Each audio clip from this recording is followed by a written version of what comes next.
Soul Calibur is a three-dimensional, weapon-based fighting franchise that has always fought to become one of the industry's leading fighting games. But despite it being a fantastic fighter usually, Soul Calibur never really fit in among the pantheon of top fighting games, and was usually labeled a decent fighter only, mainly for the casual crowd.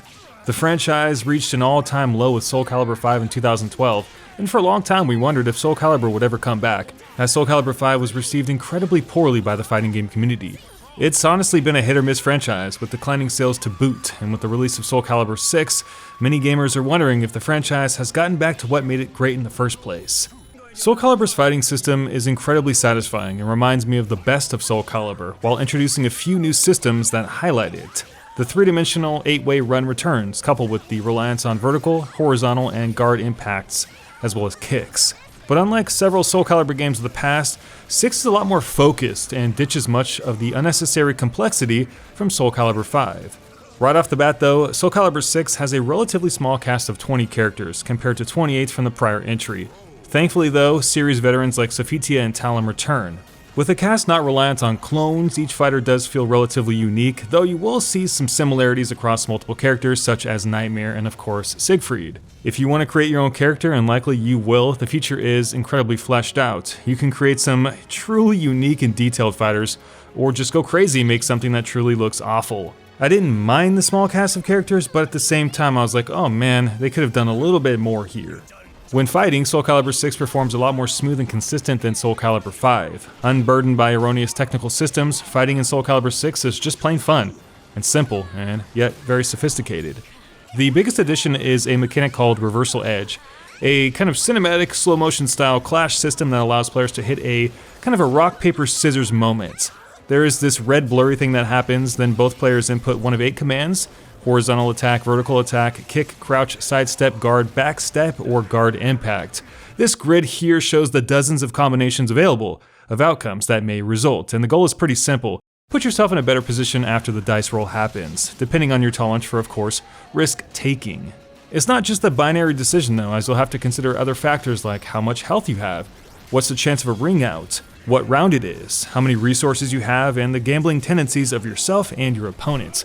This is where Soul Calibur gets really flashy, and I think it's a great system that, although pros probably won't use too much, it will be great flashy fun for casuals.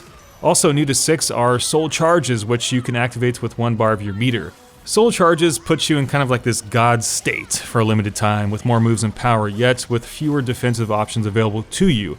I found the Soul Charge system pretty badass and a great tool to use given my tolerance for gambling, and combined with a Critical Edge, which is Soul Calibur's version of super moves, it makes for a beautifully chaotic fighting game. Now in terms of the actual main fighting components, Soul Calibur VI feels like a trimmed up version of past titles, and that's actually a good thing. The control is tight and fluid and made me feel right at home as someone who has played pretty much every Soul Calibur game. Namco has managed to create a great symmetry and balance to the combat system, which isn't easy to do given the tremendous amount of tricky frame data that weapons, which basically act like extendable arms for programmers, do require. It's a game that mixes up technicality with accessibility, thus being a game that can be enjoyed by anyone, yet still complex enough to be mastered by those most diligent. Is it the most complex fighting game on the market? No. Instead providing a cozy middle ground between intricacy and the free-flowing, casual, chaotic fun that the franchise is really known for. Aside from the usual suspects of arcade mode, online multiplayer with ranked and casual modes, and a solid training mode, Soul Calibur also introduces 2 additional single-player modes called Soul Chronicle and Libra of Souls. Soul Calibur has always been a lore-heavy fighting game, and I've loved that, and it's nice to see the addition of these 2 modes. Unfortunately, with Soul Chronicle, it actually plays out less like a cinematic story mode, because it's dominated not by cutscenes but by illustrations and voiceovers instead, and I felt like this was a big missed opportunity given the fantastic story mode provided by Mortal Kombat, which is now the gold standard for fighting games. While it's still a nice mode to explore and spend some time with, it's definitely less cinematic than I would hope for. The other single-player mode, Libra of Souls, is a kind of this pseudo-RPG style mission mode based around a character that you create. You travel across Asia and Europe fighting enemies, getting some new weapons, and making a few very simple good versus evil choices. But unlike Soul Chronicles, there's no voice acting and it's mostly presented through text, which doesn't do much for those needing the stimulus of visual interactivity to stay interested, myself included, so this was actually my least favorite mode to play. Honestly, they could have combined these two modes into one more feature-rich mode that had some real-time cutscenes and cinematic storytelling, but here we're left with just two okay modes that, while are definitely fun and remind us of classic arcade games, get a little bit left in the dust when you compare them to something like what's in Injustice or Mortal Kombat. Now, graphically speaking, Soul Calibur VI looks beautiful and runs at a buttery frame rate. You know, Soul Calibur VI has this very interesting art style that you really can't get anywhere else. It's very Japanese influenced.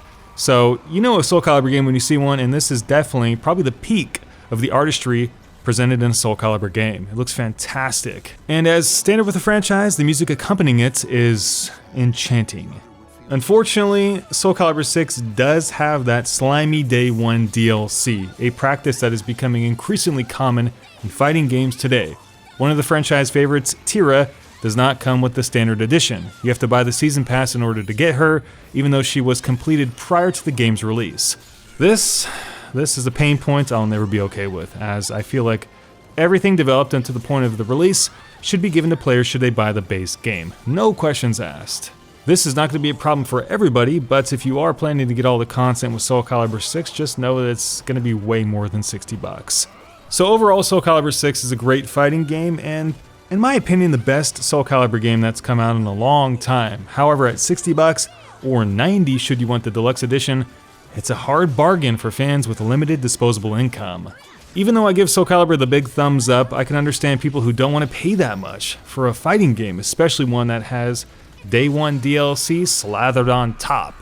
I think I'm a little bit biased because I actually bought the original Soul Calibur the day it came out on the Dreamcast a long time ago, so I've got these feelings of reverence for this franchise, especially because I played every single game. So maybe my opinion is a little bit skewed, but I definitely would recommend this game at full price despite its misgivings.